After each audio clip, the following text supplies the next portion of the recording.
Joining us for our seventh permutation of the virtual wine tasting. I hope you all enjoyed it. Again, thank you for joining us from home. Cheers to everyone. I hope you enjoyed the wine as well.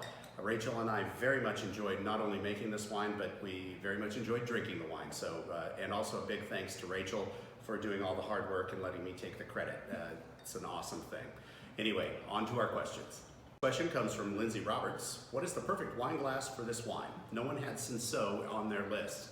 Well, Lindsay, that is an excellent question. So Cinsaut reaches between a light and medium-bodied wine.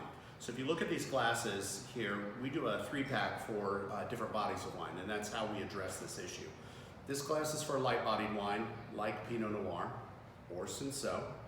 This glass is a medium-bodied wine, like Syrah, can also work for Cinsaut. And then this is a glass for a heavy-bodied wine, like a Cabernet. I'd like to address the Cinsaut probably will go very well with either one of these glasses. I would certainly try it in the Pinot glass. As you see with the curvature here, it's really going to focus the aromatics, and it's also going to focus on the palate where that hits on your palate. So try either one of the light or the medium body glass. I think you'll be fine.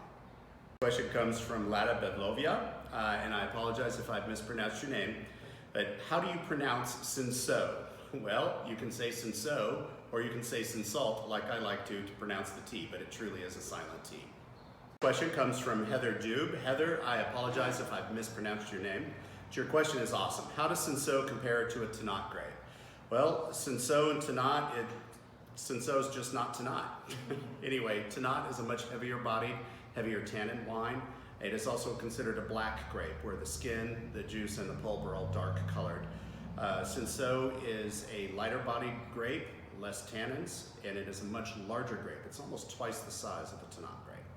The question for the evening comes from Dana Sparks, and Dana asks, I normally love wines with a lot of tannin, but this is an exception all the way around. When it loses fruit during aging, what would it shift to? Well, Dana, it will shift to a more herbaceous blend. A lot of those deeper notes will come out, things that we commonly call either herbs or deep earth or coffee, instead of fruits like red fruit or stewed fruit, as Rachel mentioned. Some of the brighter aspects, it just mutes into the background. It doesn't change the wine into a better or worse tasting wine. It just shifts the aromatics and how they appear. This wine will age very well, but I don't think it's going to age for 30 years. I do think it'll age for 5 to 7 years easily. Some of the fruit will mute into the background, and you'll get much more of the herbs out of there, like thyme or tarragon, which is what I was smelling and discussing earlier in the broadcast. Thank everybody for joining us for our 7th broadcast, and I hope these questions help you enjoy the wine more. I'd also like to remind you that today you're going to be receiving an email with our next week's wine selection. And don't forget to join us on Wednesday for the Cab Syrah, and I think you'll be pleasantly surprised. Cheers to everyone.